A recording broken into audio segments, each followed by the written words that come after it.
Hi, everybody. Okay.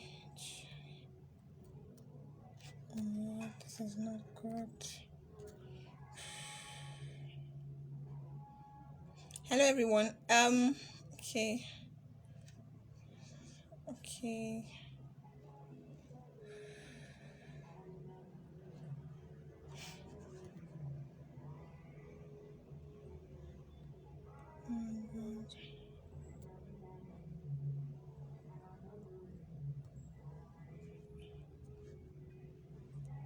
Okay. Okay.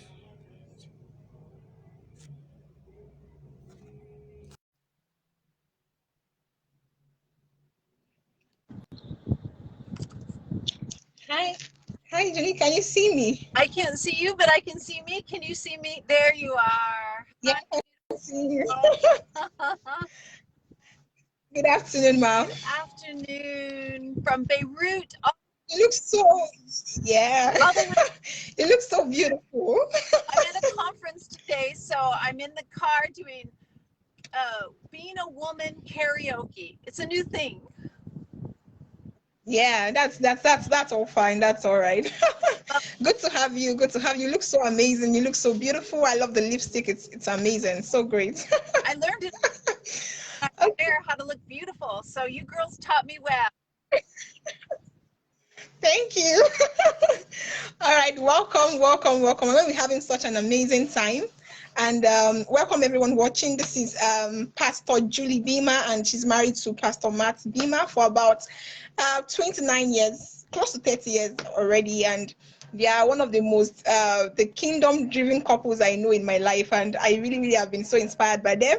And that's the reason why I chose to feature them on this program, because the essence of this program generally is for us to see that a long-lasting marriage is possible, a long-lasting enjoyable marriage is possible.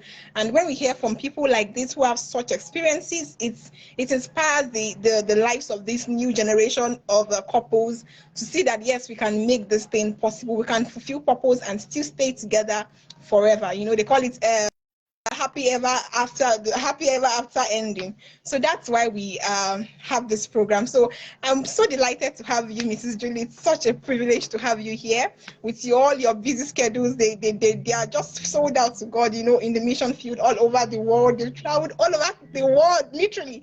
And it's such a privilege to have you here, ma'am. So I'm so grateful. So I'm so sorry. Yeah, Pastor Matt was not able to join us here because he's extremely so busy. So she's definitely going to know all the stories to tell us, and I believe that we're going to be blessed at the end of this session. All right, so I just have a few questions, for you, ma'am. You know, uh, just to start out with how you met. How did you meet Matt? How did the magic happen? How did you get to meet Matt? That's the first Well, question. let me start off a little bit before this because I think it's really important. This one thing that happened to me. Um, I worked at Rhema, so I worked at Kenneth Hagin Ministries. Can you hear me okay? Yeah, I can very well, clear. So I worked at Kenneth Hagin Ministries, and I was walking through the halls, and there was a man who used to be the dean of Rhema, and he was walking past me. He didn't say anything else, but he walked past me and he said these words. He said, "If God brought you a man, would you be ready? Would you be willing to be married?" And anybody that knows me knows that normally I always have something I will say quickly, but I couldn't answer him. I had no words. And I went home that, Wow. and those words impacted my heart so much. And I went before the Lord and I said, "Lord, you know that I want your will." But in my mind, I was so busy living life. I was going to Rhema. I was enjoying my life. Uh, Marriage wasn't even in my head. And I was older because I didn't get married till I was 26 years old. And in the States, this is, this Wow. is old. So in my mind, I was just Yeah. enjoying it so much. So that night I said, "Lord, I want what you want. And if this is what you want for me, I say yes." And I left it at that. And did you know, literally, it was only a few days after that I met Matt. And I Wow. always look back to that time because, you know, what we say has a lot to do with our life. And I'm not That's looking right. to be married, but you know what? More than what I want for me, I want God's will. And so I believe me saying yes that day opened up the avenue that I was able to meet my husband. And, you know, some of us say yes early, some of us say yes just because they want to. But I believe that was a God ordained yes.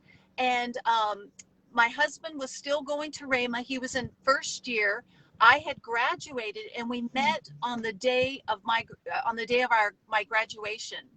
And from that moment on, we just started getting to know each other, and it was so easy, Dorcas. I can't even describe to you. You know, he was. I can't tell this. No. Oh, I'm telling a big secret. He's younger than me. Oh, My God. I Wow. don't tell that very often, Dorcas. You're getting secrets that I never tell. So he's younger than me. So Wow. embarrassing, you know, to like a younger man. But you know what? He had such vision, and like I said, it was easy. We came together, and there was just something easy about it. And so that's kind of how we met. It was at our graduations party, and we met that way. Wow, that was really divine. That was really, really so divine. Wow. Yeah, so I love that. The next question though there are a lot of couples nowadays who marry, the wives are more older than the men, so it's really not really a big deal, really. It's the same for me. So all right, so let's move on to the next question. I would love to know, the next question is, what convinced you that you were meant to be you were meant to be together? Because I think this is one of the problems a lot of people have. They said there's so many guys, I don't know which one is, they're coming to me from a hand in marriage. So what really was the conviction you had that Matt was the guy, was a man for you? This is one of the most important questions that we will make in our lifetime, I think. You know, other than accepting Jesus, I think this is so important. And, you know, my daughter is single right now. And so I've been talking a lot with her. And so taking some of the advice that I've been getting from her and from me and what we've been discussing, I know how important this is. And this is so critical that we take the time to watch people and we get to know them and we find out how they are. And this is what I did with Matt is, you know, I knew he was a Christian. I knew he was going to Rhema. You know, I knew that he had some certain qualities that are necessary, but I even went to the next level. When we would go to different places, I looked to see how he treated other people. I watched how he treated the elderly. I watched how he dealt with his finances. This was so important to me. You know, he didn't have loads of money. I wasn't expecting him to be a millionaire, but you know what? I was expecting him to, first of all, be a tither. This was very important to me because I knew if tithing, there would be a blessing. I looked to see if he was generous. I looked to make sure that he wasn't just spending money here, there, on everything. So that was very important to me. I also looked to see how he treated me. I had grown up in a family that was very dysfunctional, crazy, you know, just lots of things going on. And it was very difficult. And I saw how our family was so crazy because of the marriage, you know, the situation. So I wanted to make sure that I had a marriage that was peaceful, that was organized, that was full of love. And did you know what? I never saw Matt get angry. He never raised his. Wow. I saw how he dealt with situations as we were driving and when we were going to places. You know, he wasn't looking how to do things underhanded. He was looking to do things with integrity. So this is very important to girls. Girls, please be careful of, uh, you know, who you're marrying. They may say they're a Christian, but not all Christians are the same, and we know that. I also wanted to encourage you, and this is what my daughter's done, which I think is a very wise thing to do, is to it's called the five love languages. It's number 5 lovelanguages.com. Go in there and find out your personality, how you receive love. There's also something called 16personalities.com. And my daughter has found out her personality so that she can see the different things that are part of her personality. Obviously, I'm sure, all of us have to weigh the different things, but it kind of gives you an idea of the type of person that you are. And then it also shows you what type of person the other person is. And so even in marriage counseling, I would say, find out your personality types and just find out things that normally you wouldn't know unless you studied and were able to go through these lists. It tells you things that you wouldn't know. So please go on 16personalities.com or the 5 love languages and find these things out before you make a commitment to somebody that, you're going to be living the rest of your lives with, girl, men and women. Wow, that's really, really so important. That is really, really so important. And I believe a lot of people don't read so many things today before they get into marriage. They say when you want to go into driving, you have to go to driving school, and even in the normal the secular schools we have right now, you have to do a lot of trainings, 4, 5, 6 years. When it comes to marriage, people tend to not read a lot of things. They just feel like, oh, let me just go. I love him. Let's just go on like that. So it's very important that we read a lot of stuff so we are able to make wise decisions. It's like you said, it's a lifetime decision. Yeah. My mom will usually say after salvation, the next decision you make is the marriage. After your salvation, that's the next most important decision you make. Yeah. All right, that was really powerful. Thank you so much. And it's not necessary. All right, so Go ahead. Go on. Yes. I think too. Yeah, you can go ahead. Look at careers, we look at education, we look at money, but above anything is a character of a person. The character is so important of who they are, and you'll find out very quickly what type of person they are by spending time with them and getting to know them. So it helps you to make a wise decision. That's great. Thank you so much. There's this third question, and I hope you're not tired yet. I hope you are still enjoying this. I love it. All right, the third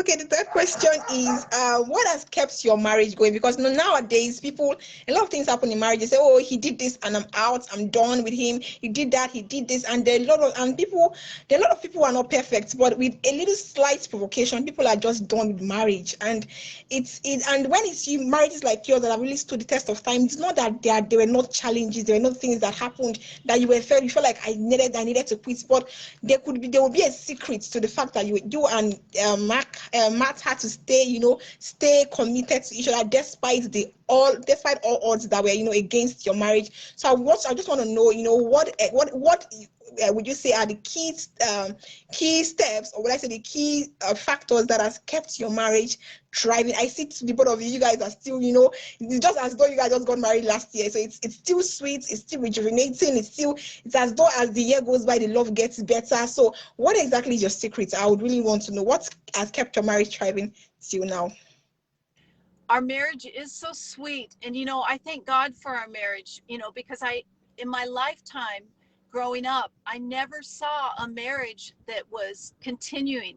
I saw affairs, I saw divorce, I saw abuse, and it was so important to me to be able to have a sweet marriage, not just, a good marriage. I wanted a God marriage. It was so important to me. And I can tell you literally to this day, I could literally get on my knees every day and thank God that I got the best, for me. He's amazing. And I literally adore him. Even after 30 years, I can say I just adore him.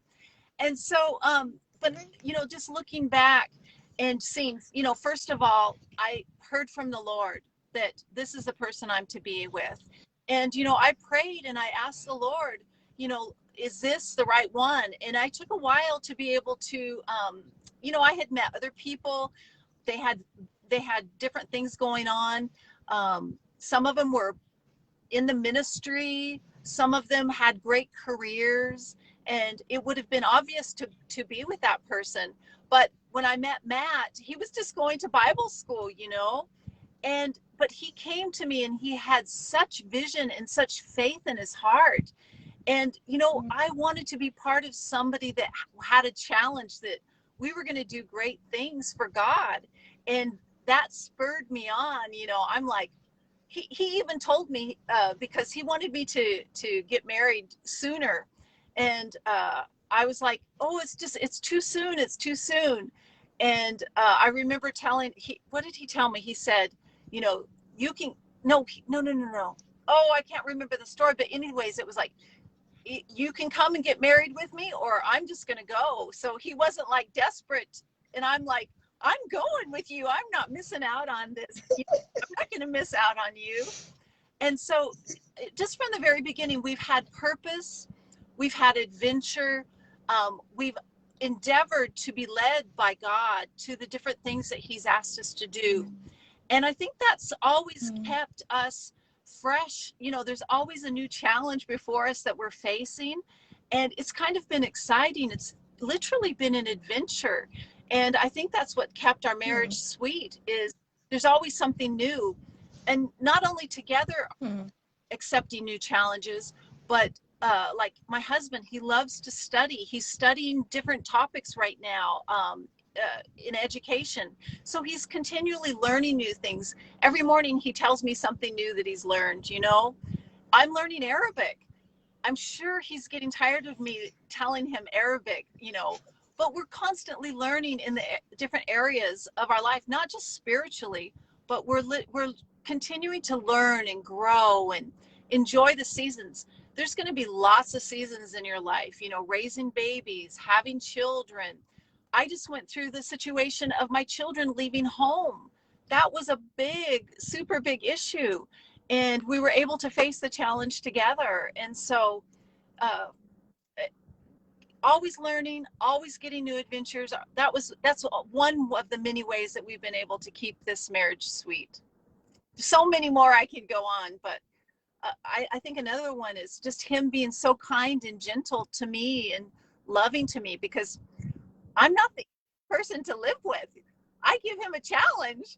And so he still remains sweet to me and loves me and helps me to grow. And that makes a difference. In fact, a very big difference. Wow.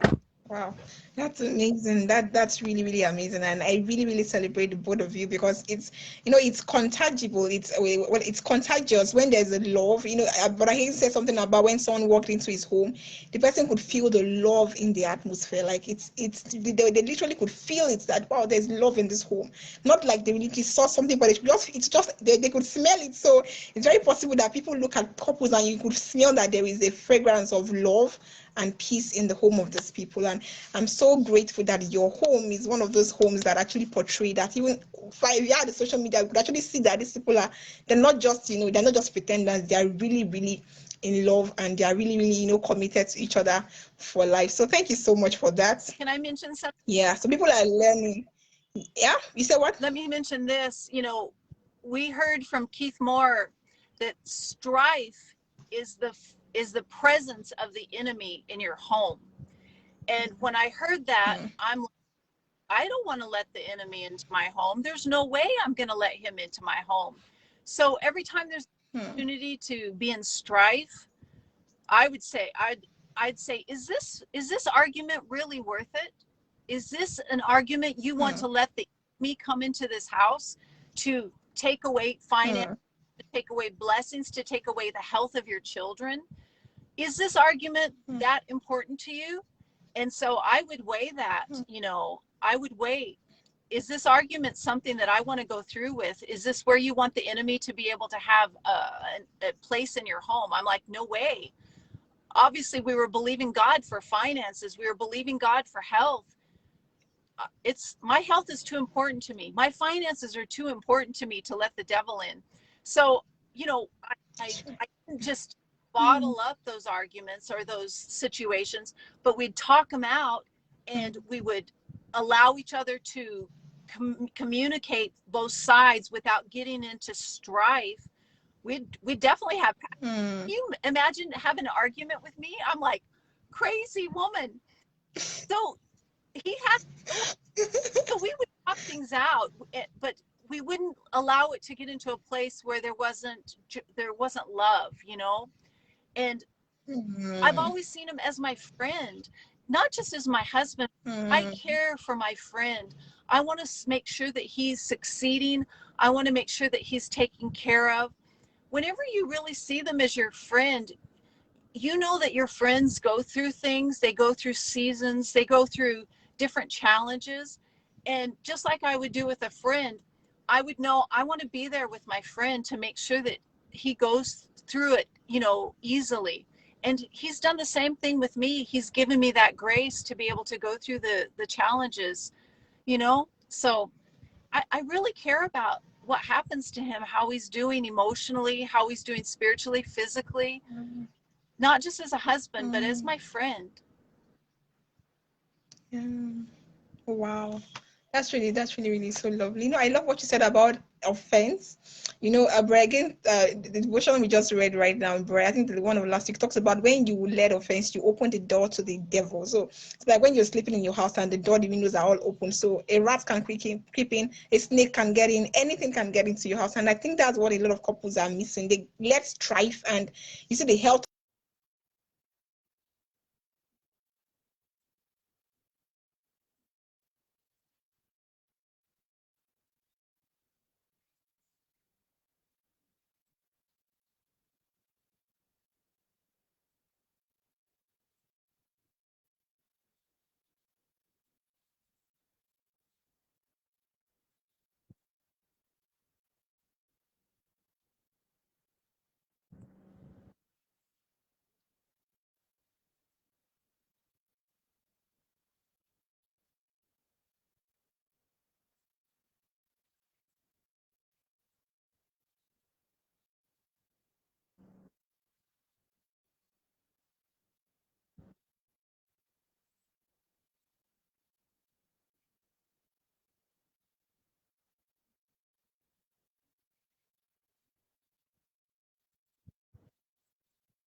Well, I always tell my daughter, I say, enjoy each and every day, enjoy the life that you're living.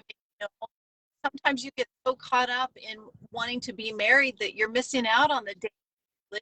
You know, there's people around you and relationships of, not just the opposite sex, but people that you need to get to know that are going to cause your life to be blessed as you're growing you know so it's important to enjoy the life that you're living right now, and just know that if God has put that desire in your heart, he promised that he would fulfill the desires of your heart. And when you start learning to trust him, that at the right time you're going to meet that special person. um, if you're striving and trying to make it happen too soon, you're going to get the wrong person. I can guarantee you. Even as a mother, I've had to relax in wanting my daughter to be married. I'm like, Lord, I trust you. I trust you that she makes right decisions. I trust you that you will bring the right person across her path. As a mother, that's I'm invested in her life as well. And as a single, trust the Lord that he will bring that person to you and you'll know it. He promises that you will know his voice. You as his sheep will know your shepherd's voice and you'll know who it is. It will be easy. There won't be striving. There won't be pushing. There won't be his mom doesn't like you. That's a whole other issue, is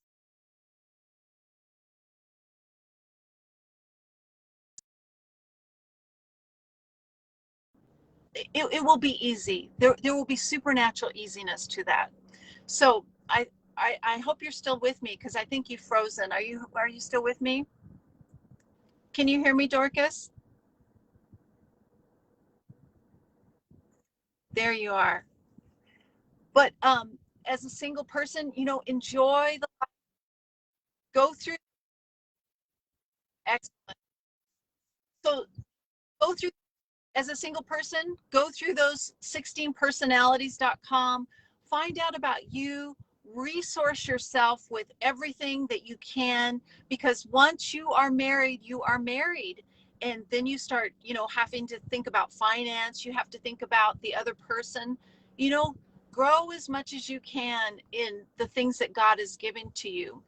Also, I just want to say, normally whenever you meet somebody at the age whenever you're ready to get married, you know, if you're wanting them to be something different than what they are, then it's probably not going to happen unless, an angel of light comes to them and changes their direction.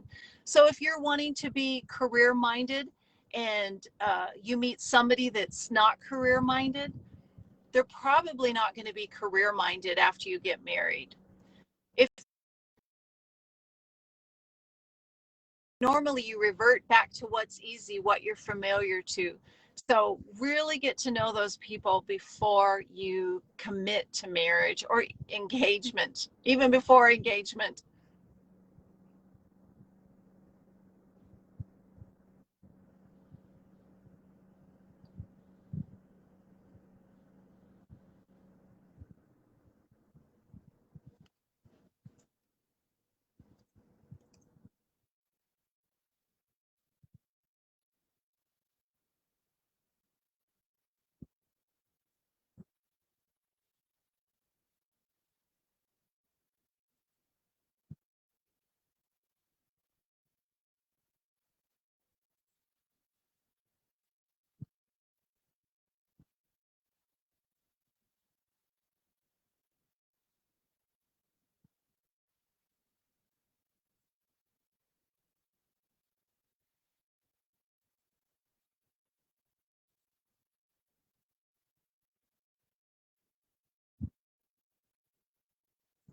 Well, because I know my husband and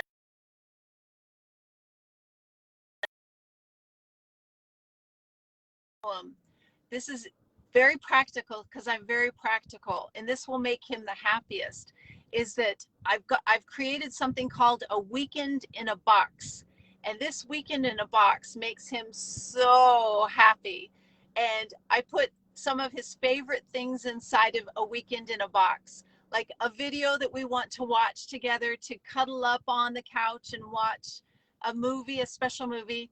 I put a packet of popcorn in there so that we can pop it and eat it, or some sweets because he loves sweets. He also loves ice cream, but I can't put that in my weekend in the box. But I make this box and I put lotion in it so I can massage his feet and make him very happy. So I'm going to tell him, honey, I'm going to make you a weekend in a box. He'll be so excited to hear that, more than any song I could ever sing.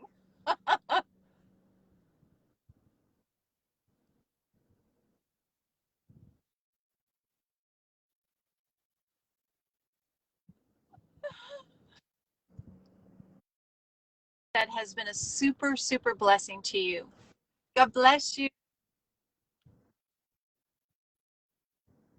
Bye. There you are. Bye.